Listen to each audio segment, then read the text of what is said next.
क्योंकि वक्त बहुत कम है।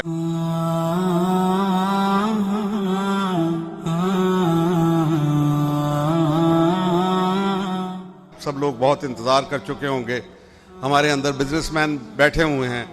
पाकिस्तान को एक नए निज़ाम की ज़रूरत है, सिर्फ पाकिस्तान को नहीं, क्योंकि हमारा इस्लाम जो है वो सिर्फ मुसलमानों के लिए नहीं है। इट्स नॉट मुस्लिम स्पेसिफिक, ये ह्यूमैनिटी के लिए है। वरना हमारा रब रब्बुल आलमीन क्यों कहलाए? और हमारे नबी करीम को अल्लाह ने खुद लक़ब दिया कि नबी तुम रहमतुल आलमीन हो। तो ये सभी के लिए हमारा जो एक मिशन है, और इसके ऊपर जो फाउंडिंग फादर्स है पाकिस्तान के, उन्होंने ये बात कह दी थी। कायदे आज़म ने अपनी जो आखिरी तकरीर 1 जुलाई 1948 में की, उसमें ये बात वाजे कर दी कि पाकिस्तानी कौम को एक मिशन दिया गया है कि आपने इंसानियत को एक नया निज़ाम अता करना है। और हमारे आइन के अंदर, हमारी करारदाद मकासद के अंदर ये सारी चीज़ मौजूद है। अभी मैं तकी उस्मानी साहब से बात कर रहा था, वो जस्टिस भी रह चुके हैं सुप्रीम कोर्ट के। आपने पता नहीं किसी ने उनका जस्टिस से बात नहीं, खिताब नहीं, मुखातिब नहीं किया। लेकिन आज हमें ज़रूरत यह है, जिसको मैं नर्म इनकलाब कहता हूँ, कि आप अपने आइन के ऊपर अमल करवाएं। आइन में सब आपको नज़र आता है, लेकिन हमारा हाकिम आला अल्लाह है।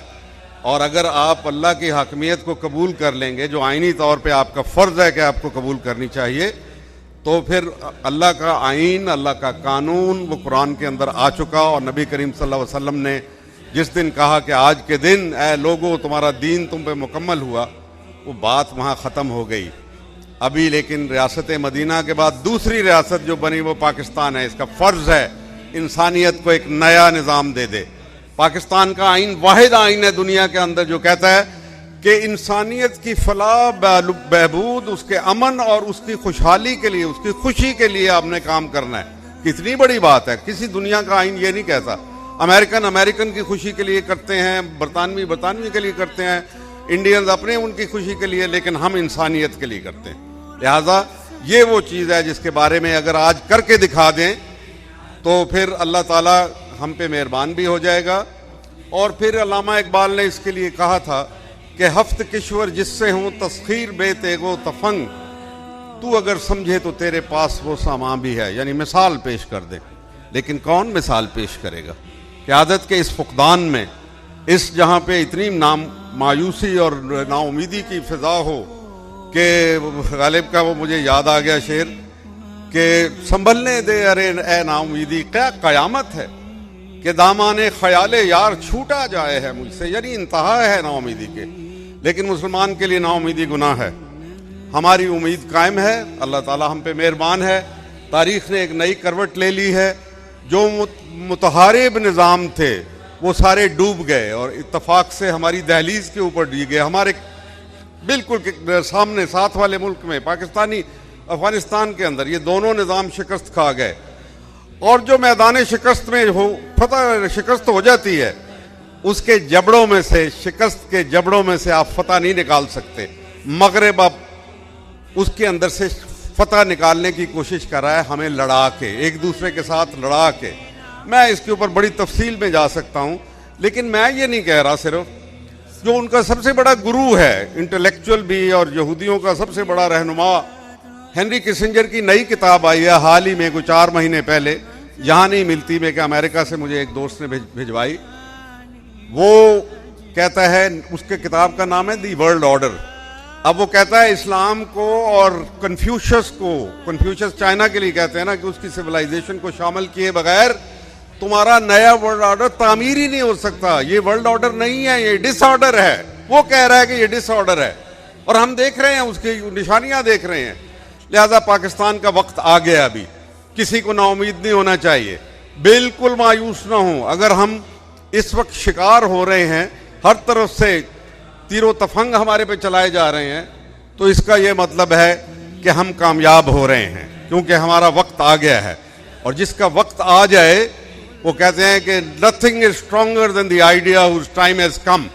हर जमान व मकान एक ख्याल के तहत चलती है, एक ख्याल जो बरतर नजरिया होता है किसी जमाने का। आज दुनिया में कोई बरतर नजरिया नहीं है। उस बरतर नजरिया का नाम इस्लाम है, और उसकी वारिस रियासत जो है वो पाकिस्तान है, ये उसके लिए आई है। लिहाजा पाकिस्तान ने आगे जाना है, आगे ही जाना है और आगे ही चलता रहेगा। पाकिस्तानी नौजवानों के लिए जो यहाँ बैठे हुए हैं और जो सुन रहे हैं, मैं ये आपको खुशखबरी देना चाहता हूँ कि अल्लाह ताला ने आपको क़यादत के लिए चुन लिया है, लेकिन आपको अपने अंदर को, ज़मीर को साफ करना पड़ेगा। आपको अपना किरदार साजी करनी पड़ेगी। जहां आप दुनिया के काम करेंगे, कोई नहीं कहता कि आपको रोक लिया जाए। आप डायनामिज्म दिखाएं, अपनी तरक्की करें, बढ़ें, आगे कमाएं, रोजगार पैदा करें, बहुत सी ख्वाहिशें पालें, कोई हरज नहीं इसके अंदर, बेशुमार ख्वाहिशें। लेकिन मैं बहुत सी और बातें करना चाहता था, लेकिन वक्त कम है, तो मैं सिर्फ उस दुआ के साथ, जो अलामा की एक दुआ थी कि तेरी खुदी में अगर इनकलाब हो पैदा, अजब नहीं है कि ये चार सू बदल जाए। तेरी खुदी में अगर इनकलाब हो पैदा, अजब नहीं है कि ये चार सू बदल जाए। और तेरी दुआ है कि हो आरजू तेरी पूरी, मेरी दुआ है तेरी आरजू बदल जाए। तो अपनी आरजुओं को बदलें, कि आरजू जब बदलेगी तो अल्लाह ताला जब शिद्दत उस इख्तियार करेगी आरजू, अल्लाह उसको दे देगा, अता कर देगा। पाकिस्तान का ये इकोनॉमिक मॉडल नहीं है, यहाँ बिजनेसमैन बैठे हुए हैं। We have to get rid of it. Market economy, market capitalism है, ये एक्सप्लॉयटेशन है, हमें इसको फारिग करना है। हमारे पास इतना खूबसूरत माशी निज़ाम है, लेकिन हम उसको छोड़ के और पता नहीं किस किस मॉडल के पीछे हम भाग रहे हैं, जो खुद अपने घरों में शिकस्त खा गए हैं। मगरबी जमहूरियत से हम तंग आ गए, आजिज आ गए। और जहाँ तक कर्जों का ताल्लुक है, जो हमें बोझ डला हुआ है, इनको कहो जाओ, ये कर्जे ना हमारे पे खर्च किए गए, ना हमसे पूछ के लिए गए, और ना हमारे पे सख्त है, भाग जाओ यहाँ से। इनको ज़रूरत है पाकिस्तान की। यकीन करो कि ये कभी भी आपसे कर्जे लेने के लिए, क्योंकि आप न्यूक्लियर हैसियत के मालिक हैं, और अगर आप कहेंगे ये आज दुनिया को ज़रूरत है, मिडल ईस्ट को ज़रूरत है आपके उन्होंने तस्लीम कर लिया, आपकी क़यादत को तस्लीम कर लिया अमलन, तो आप जनाब फिक्र ना करें। अगर वो कहेंगे तो हमारे पास ऐसी चीज़ें भी जो हैं, उनको कहो फिर हम वो फ़रोख्त करके तुम्हारे कर्जे उतार देंगे, या फिर वो बैंकों में जो लुटा हुआ पैसा पड़ा हुआ है तुम्हारे बैंकों के अंदर, खुद इसहाक डार ने कहा कि $200 बिलियन पड़ा हुआ है पाकिस्तानियों का, तो वो रख लो, उसको जब्त कर लो और हमारी जान छोड़ दो, हमने तुम्हारा कोई कर्जा अदा नहीं करना। बहुत शुक्रिया। अस्सलाम वालेकुम।